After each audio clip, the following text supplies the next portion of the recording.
All right. Well, officially welcome everyone to the Mindcrack 2013 Minecon panel.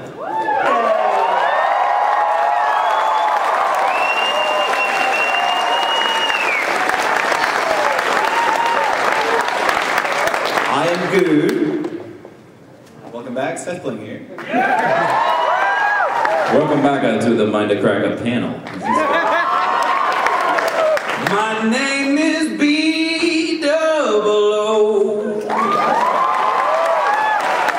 That's supposed to follow.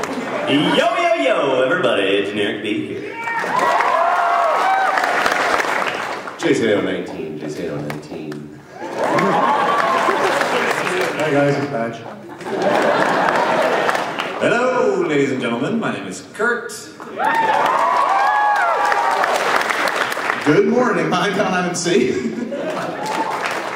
And I'm Pause and Pause with Vintage B. Hey guys, I'm BDC. This is the Mindcrack Panel. Hi everyone, I'm Nevers. Hey guys, it's Power Puncher here. Alright guys, so this is Stock M, let's get going.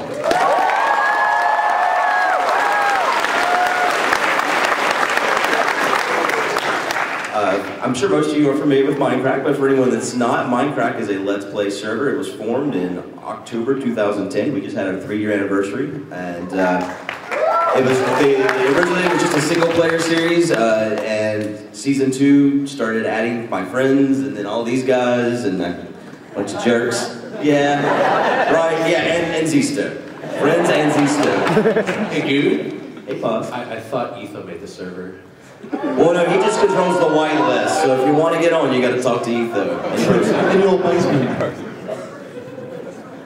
So just so everyone knows the format for the panel, what we're going to do is, since there's a 40-minute time limit, we're not going to do live Q&A. We polled the community. We've got a list of the most popular questions, and just going to go through and ask the questions to each person, and they're going to answer. Well, like I said, it's 40 minutes, so it's about 2 minutes per person, so everyone must speak like the Micro Machine Man.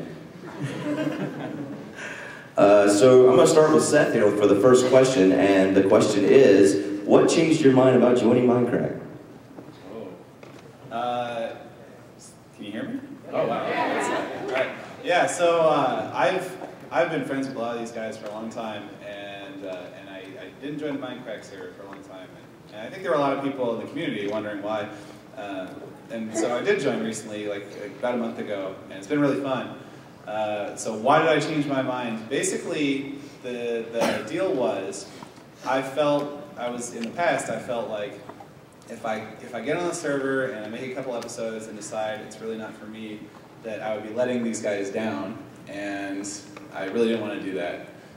So I didn't know whether I was going to enjoy it or not. I've never really done vanilla survival Let's Play before, so it felt like something where I just didn't want to risk letting these guys down. But we had talked about it, and people said, you know what? No, like if that happens, that happens. Not everyone on the Minecraft server even necessarily makes a ton of videos on the Minecraft server, and they're just part of the community. So I definitely love being part of the community. That's awesome, and that's kind of what made me change my mind. Is that I felt like these guys. We're going to be accepting that. That being said, I'm loving it so much that I'm probably going to be making a ton of videos on the Minecraft server for a long, long time. So, yeah.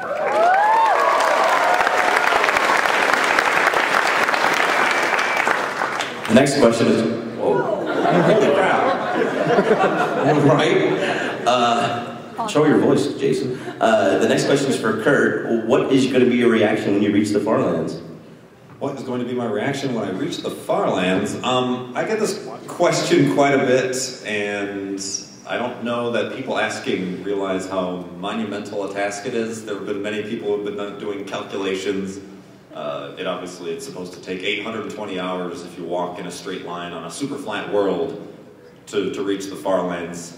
And at the pace I'm going, 3 episodes a day, or 3 episodes a week, but yeah, 3 episodes a day, I'll be there tomorrow. No, 3 episodes a week, 30 minutes episodes, you know, people are calculating it'll take 17 years or something like that. So I don't have a prepared reaction to when I'm going to reach the far lands. I'm enjoying the journey, and that's really what it's about. And of course, raising money for Child's Play charity, and we had the very successful Mindcrack Marathon 2 weekends ago, raised $118,000 for Child's Play charity. So, it's not the destination, it's the journey, and so far the journey's been awesome. So.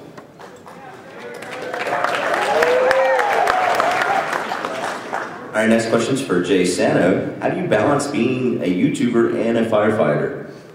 YouTuber and firefighter, actually that isn't that difficult to balance because neither of those are my career. I'm a volunteer firefighter and I do YouTube because I enjoy it. It's much more difficult to mix nursing with YouTube and with firefighting because that's what actually pays my bills.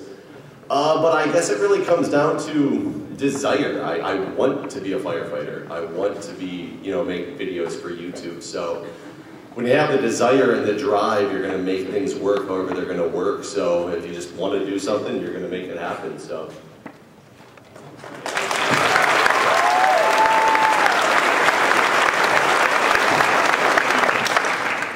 All right, we got a two-person question for Badge and Generic B. At a few points in the past, you've done something controversial.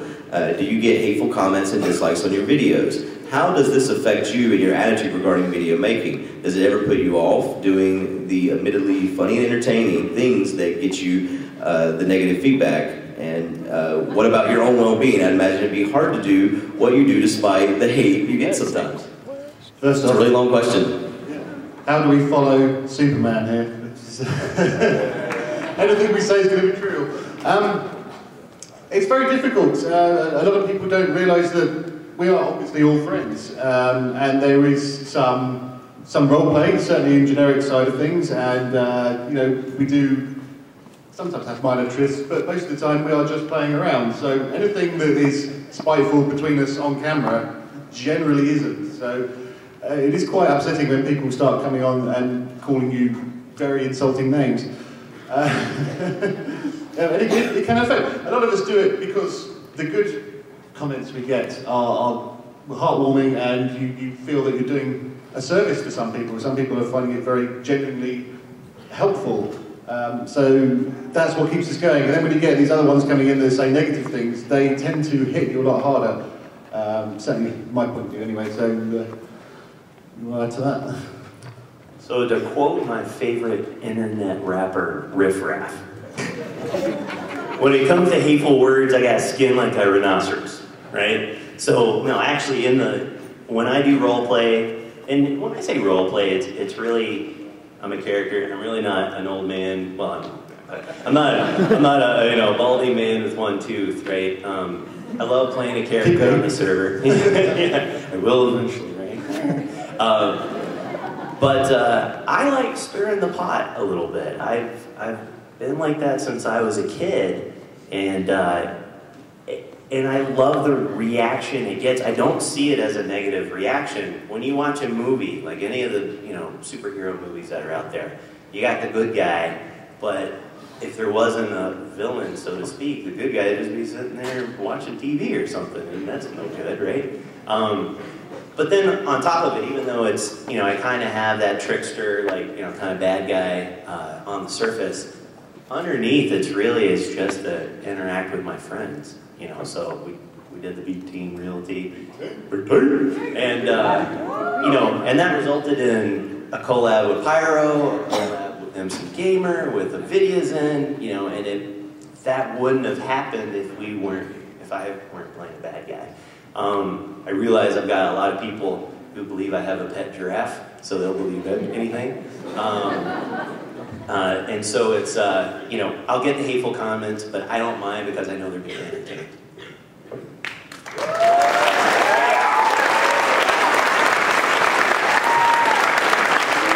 The next question is for BTC. As a person that's seriously considering the military, I would like to know how the military life has affected you and impacted your daily life and routines.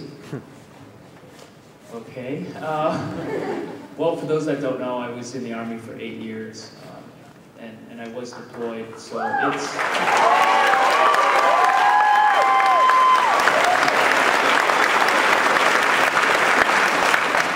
For anyone considering, it's definitely not the easiest life. You know, I have lived all across the world. I was in Italy, Germany, Belgium, spent a little time in Korea, Kuwait, Iraq. I've been around in the States as well. It can be a tough life, but it's a very rewarding life. For me, there was a lot of pride involved. I actually enlisted immediately after 9/11, so I knew I was going to war somewhere. If you're willing to take the bad stuff, it can be very, very rewarding. When I came home after my time was up, I went to college on the GI Bill, and that helped me progress my other previous career and eventually helped me as a person. When I was younger, I was, shall we say, less disciplined than I am now. But now I have a lot of discipline. I am able to organize. I've had lots of leadership opportunities and stuff. And so if you're considering it, know that it's a tough life, but it's a very rewarding life.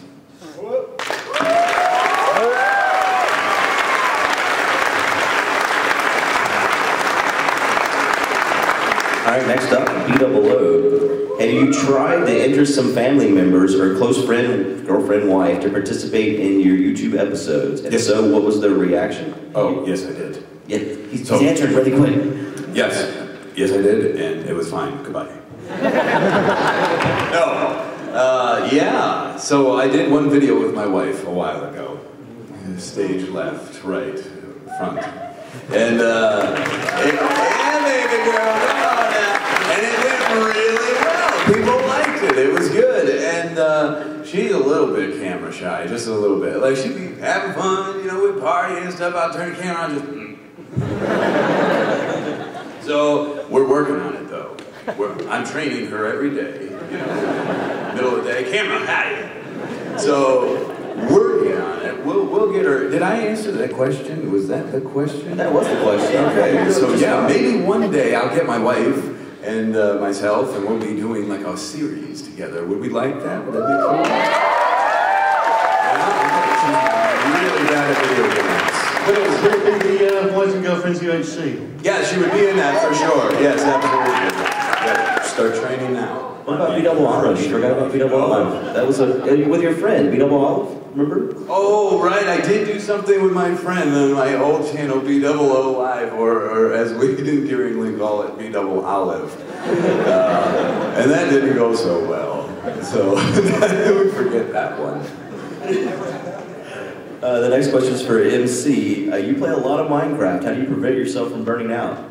Well, I actually did burn out over the summer, this past summer. Like, I was doing Good Morning Minecraft, and I was in this really bad mindset of like quantity over quality, and that's not the way to do YouTube. You want to make fun videos. You don't just want to throw them out every day. And so instead, I got back into Minecraft though, and into Minecraft because the Minecraft server reset, got a new map, and I was like, I really, really want to get back in this game. I really, really do. I tried mod packs, just nothing was really doing it for me. But a fresh world, and I got back into it. Been playing almost like hours and hours. I've been doing like 6 a.m. live streams after being up all night. So, oops. But it's been really fun, and to like prevent myself from like burning out, I guess I just decided to just give it a fresh shot, get a new world, and I've had a lot of fun now. So. Did I answer the question? I've never done this before. You did a really good job. I did it. I did it. All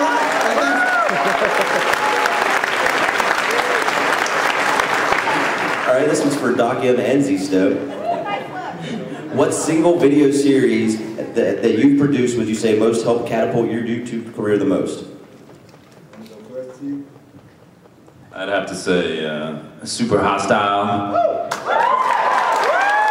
So, you know, it's really bizarre if you trace back the steps. I think I had maybe 100 subscribers, or maybe not even that. And I get this random message in my inbox, back when I still actually read the thing, because it wasn't full all the time. And it's this guy saying, hey, you want to play my map? My name's Vex, and I'm going to call it Super Hostile. And I was like, okay. I just decided to do it. It was like a whim almost. And if I hadn't have done that, who knows? And then several months later, I'm like 2 weeks behind schedule, starting Legendary. I'm spending too much time making intros and stuff.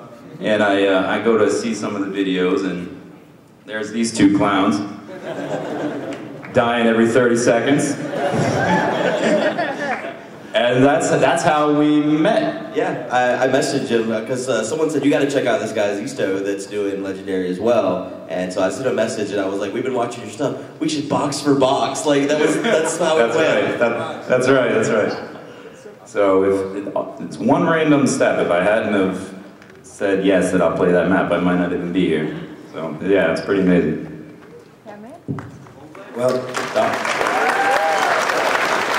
Well, for me, it's obviously Doc M77's Minecraft World Tour.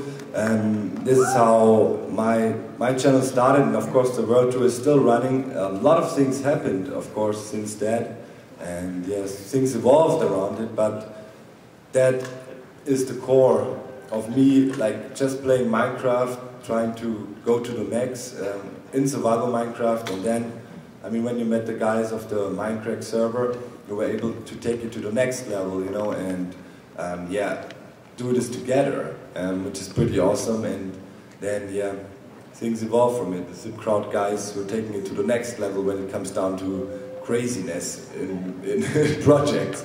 And yeah, so it started with the World Tour, and now it's a whole universe of things. But I still love the World Tour the most, always will, because I remember where I came from, right? Yeah.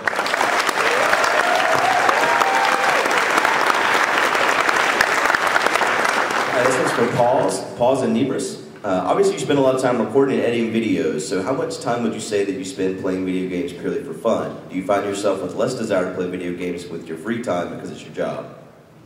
I spend about like 5-10 hours just playing random other games, and I don't know why you... Today? Is that a day? Or is that... Yeah, today. I've somehow managed to... No, I said a day. Like every day you spend 10 hours playing other games? 5 to 10 hours a week, sorry, let me. And I don't know, Guude, you always get mad at me because of the games I play. Have you ever heard of multitasking? When you're rendering, you can play games, dude? Come on, dude. But, I don't know, I find like playing other games just helps you, take your mind off of work so it doesn't always feel like a job to you, so that's why I play games, because why not? Why not? Well, for me, it's not actually my job. It is a job. It's not my primary source of income. But every time I'm playing a game and not recording or live streaming it, I do feel a bit guilty for not sharing this experience with you guys. And I think going forward, that time we spend playing for fun, I think a lot of it with the new Xbox and PlayStation, and now the change to Minecraft for one-click live streaming, I think that's going to allow us to share our other playtime experiences with you guys easily. So look forward to that.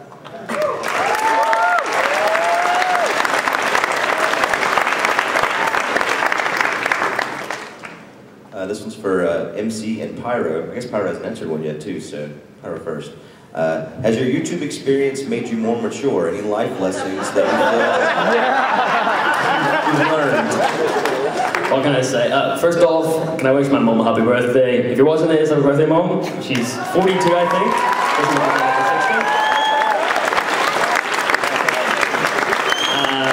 So about a year and a half ago, this guy called B00 messaged me and was like, "Oh, I want to join my server." I wasn't a few of his videos, but I said yes, and that was probably one of the best decisions on my online career.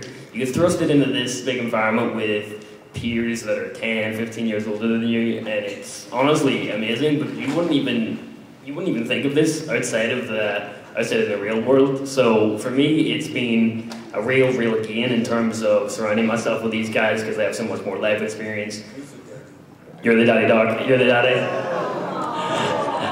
So it's cool. It's cool. You gain so much from these guys. We gain from each other. We have so much things to share, and again, it's just something I really want to get to do outside of YouTube. So for that, I'm quite thankful for it. That's it.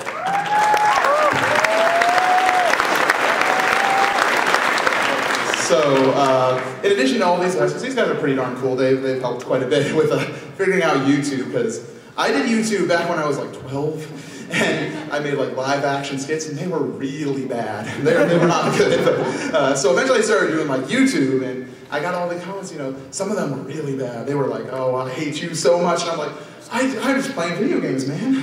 But slowly I started realizing some of them are not actually mean. They're giving advice. They're telling you how to get better, and you start to realize that, you know, these can't only just be for your videos. It can be like how to, you know, act in the real world, how to you know, be more mature, how to accept situations that may not necessarily be what you really want them to be. And you always get the good comments. They tell you, you know, you're amazing. You do this charity work. I do Sethbling. Anybody watch Sethbling? Anyone?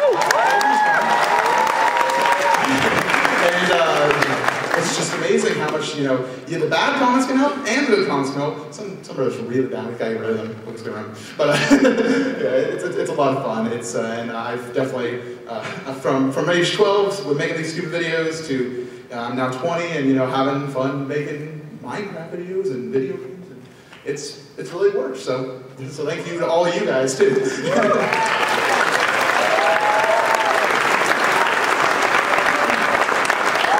All right, the next question is for Beef and Doc M.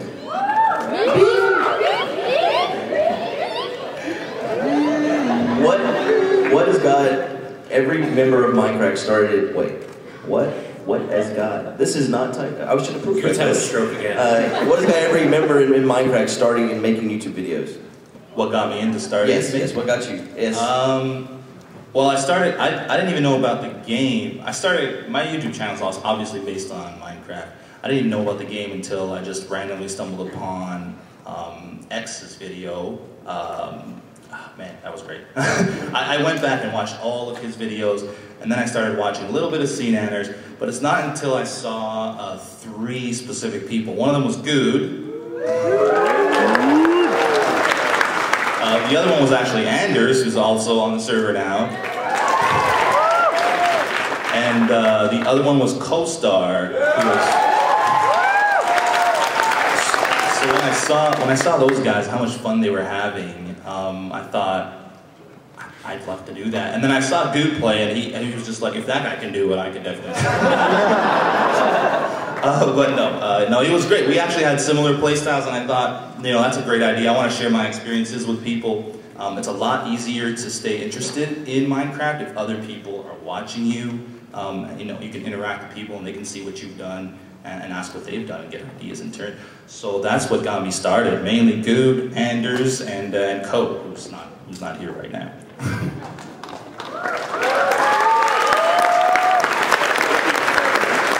For me, it was like I played Minecraft recreationally, like I had a stressful job in charity healthcare and so on. Came home, wanted to get my mind off the stress, and I was playing. And at some point, you were looking for ways to improve your gameplay, so you look out for other players. I guess that's how many of you guys found the Minecraft as well, you know, checking out YouTube and finding stuff.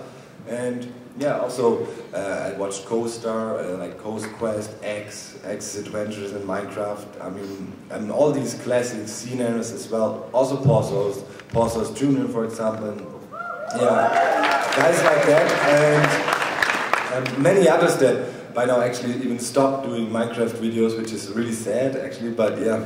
And that gave me the idea, okay, I want to try that too, but not in the sense of let's make a career out of that. You know, you cannot really plan that. I just wanted to share my Minecraft experience, and by lucky coincidences, who knows, God knows why, yeah, it became a profession and a real huge thing with the Mindcrack network now. So yeah, it was just out of interest, want to get involved in the community and share my things. And here we are now. Yeah.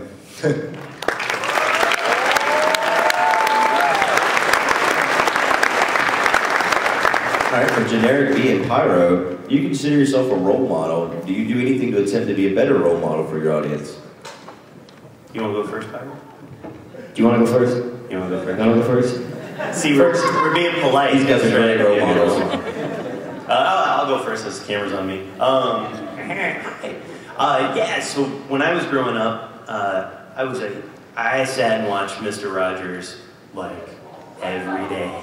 And won't you be my neighbor? Won't you be So he was pretty much my idol growing up, a TV idol, and he was the most calmest, nicest guy in the entire world. Was super nice to everybody, like very polite, very patient, and it really hit me even at an early age. I wanted to be like that guy. And when I started YouTube, and I realized how many kids were watching. I was trying to do it for you.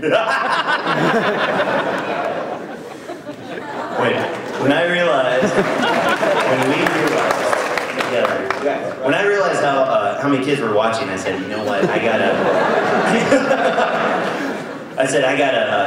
you know, really make sure I have clean language, that I'm not talking about adult situations, and I think for the most part, I do a good job of that. Every once in a while, other people get involved. As an example, but yeah, every day I try to improve myself for sure. I think it's very important for me, at least as a channel.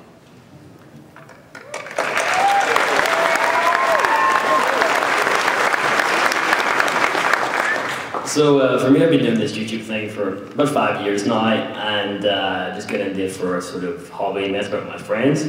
But I noticed that I've grown and I've had subscribers who've been with me for the past 5 years. Similar age group, I mean, if I go into my YouTube analytics, the majority of people I'm speaking to are kids from the ages of 12 to 18. And if you've watched my videos, you know what I like to talk about. Yeah, that's an understatement, but YouTube to me has always been some sort of self-expression. You know, it's something I was going to, and to get my thoughts out. I have a lot of thoughts in my mind. I like to read, I like to look up things, I like to study myself and try and better myself. So I do these really long, ranty, talky videos on my channel sometime. And a lot of people have been messaging me saying that they can really relate to it. And I think for me, being one of the younger guys on the server, it's really easy to relate with these younger audiences because, I mean, 5 years ago I was a 15-year-old kid too, and I know that stage is kind of like, for me personally, it was kind of like a scary place going up in high school. Where do I go, what do I do next? And it's a transitional period in your life. So I try to express myself, what I'm feeling and what I have learned to these kids, and of course older viewers, just personally what would have helped me then. So that's really what I try to convey across in my videos, and I think that's pretty much it.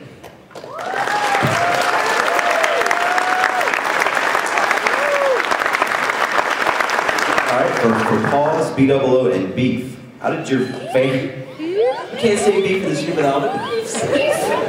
I'm so sorry, Beef. At least you didn't tell people he doesn't have legs. Alright, how did your families react to the news that you now have a job making videos online? You guys go ahead. I'll go first. They didn't react well. I went to school, I went to University of Toronto, and I graduated. I graduated with a sociology degree, and immediately became a photographer afterwards. So I did that for a long time, and I was always doing YouTube as a hobby, and eventually my channel got large enough that I had to consider doing this full time. I was putting out maybe a video, I'd say 6 videos a week, so less than a video a day. So when I told them that I was thinking about doing it full time, that was not a good time. They had their doubts, they didn't think it was a real option, but they've grown to love it. Now I get calls from my mom almost every night, because I moved an hour away and she's like missing me or something, whatever. But I get calls from mom, and the first thing she asks me is, have you done all your videos today? So she's keeping on top of me, making sure I'm doing all my vids now, so they've come to accept it now.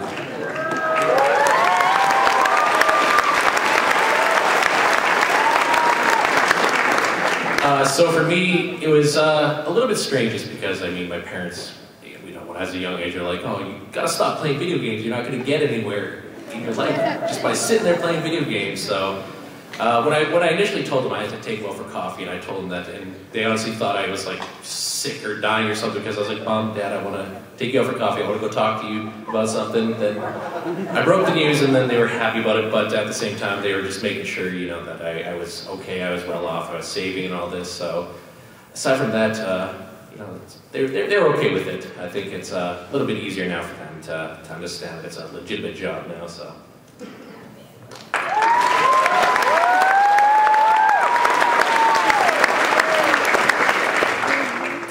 When I was growing up, I loved playing video games, and there were these moments where I would hear a car pull up in the driveway. I'm in the middle of a game of NBA 2K1, 2K2, coming back, baby. And I hear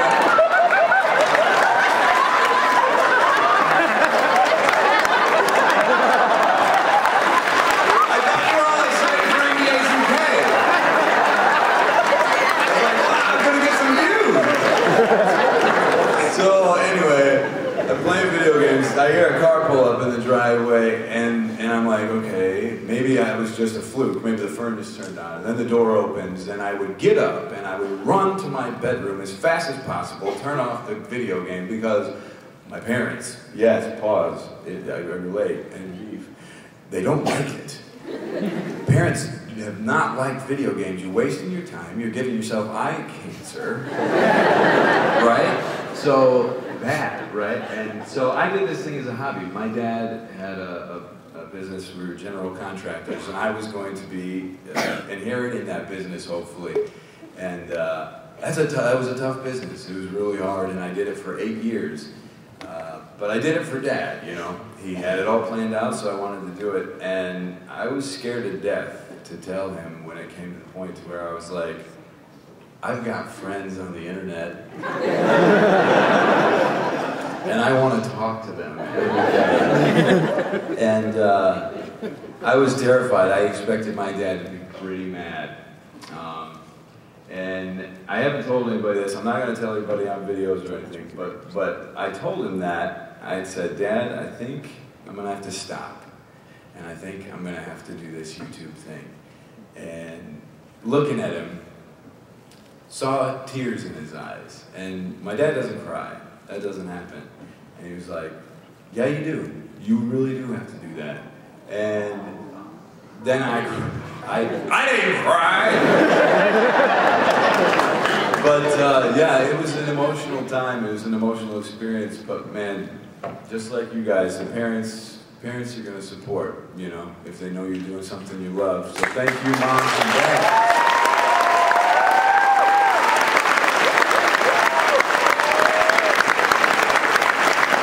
Now this one's for Seth and BTC. You guys were pretty well established for doing something other than Let's Plays in the Minecraft community long before you ever joined Minecraft. Do you feel like being a part of the Minecraft community has enhanced your talents in those areas or taken away from those other projects?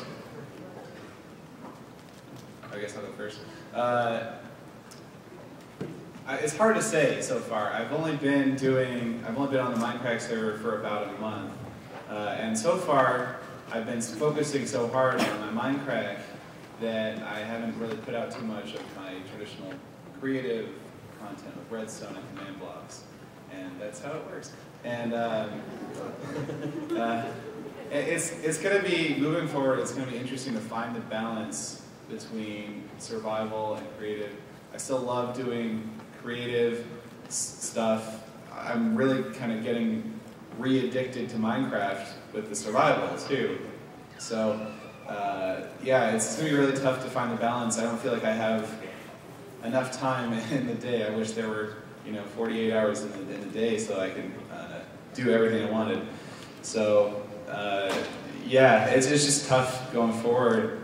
But I'm gonna, basically, my guiding principle has basically just been, if I get really excited about something, I'm gonna do it. So right now I'm really excited about making the Minecraft videos, and I'm gonna do it. And when I get really excited about making some new, redstone minigame or something, I'm gonna do it. So that's gonna be my philosophy, and I hope it'll work out.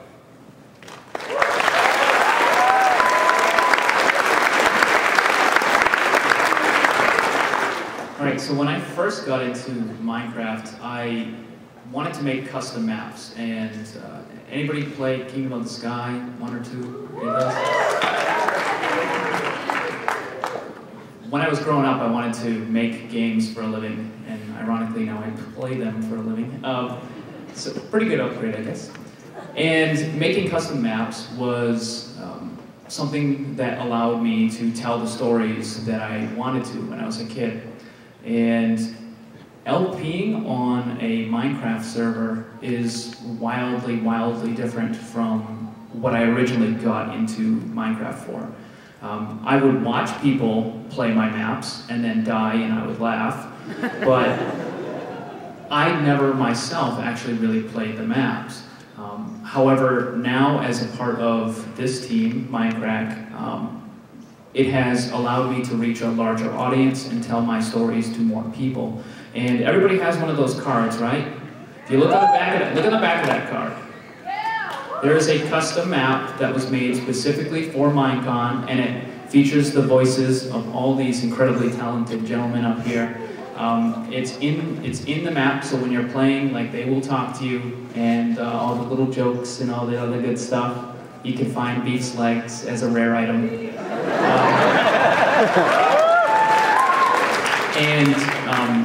That was, I need to do a quick shout out. That was made by a build team that I made called the Broken Buttons, and two of my builders are right here, Croco and Wither.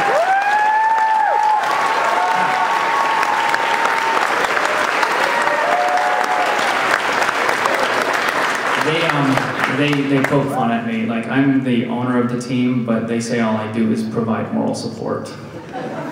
But I'm really, really glad that I am a part of this team now, because we made a wonderful, incredible, awesome map that I hope you guys all enjoy, and it would have never really happened if I hadn't gotten to be with these guys. So it was an odd transition, but a really good one.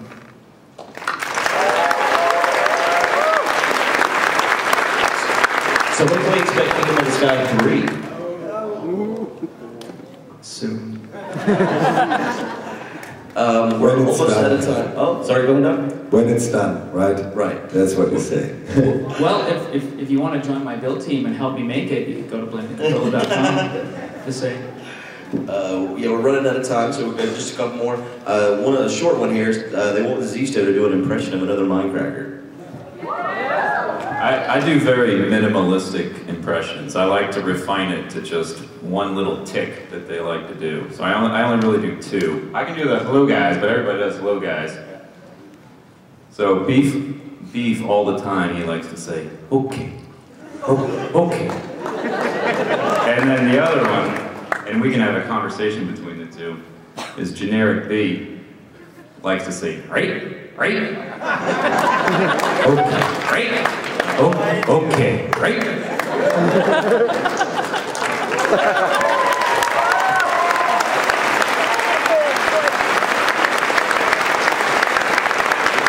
doing that live stream that one time. Every time I said right on a live stream, he would type out right in chat. It was driving me nuts.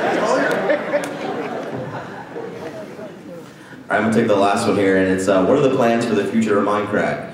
And the plans is to continue to grow as a group, to continue to maintain ourselves as friends, don't kill each other, well, in game, of course, in UHC and stuff. It would be really cool if we could continue to grow the brand, quote unquote, to the point where, you know, it's a household name, something that people recognize, and it's not necessarily always Minecraft. It's you know, us as a group of friends that, like I said, main thing is that we remain friends and don't kill each other. But you know, there's all kinds of little projects that we're working on, little things that can make it easier for us to get our content to you guys, and you know, little things like that. We recently worked on a really big project together that is in the works. They helped me with something that I've been working on for a long time, where we recorded like 20 hours of footage, and then they mailed me hard drives. Doc's got his with him, so I can have it. So when I get back home, I'm gonna edit that, and you guys will finally get to announce it after several years of planning, and I hope everyone likes that. So, yeah, knock on wood that I have a lot of editing to do, because 20 hard drives divided across 12 cameramen is a lot of content, but it's going to be something that's really awesome, and so I'm hoping that you guys will like that. It's not really the future of Minecraft, but it's just a good example of the group that, you know, came together and really helped me make this thing that I've been wanting to do happen, that, you know, doesn't really benefit them. They spent their whole night making it happen, so, you know, really appreciate all these guys. but we are out of time. The plan is we are going to be going downstairs and we will be signing things downstairs.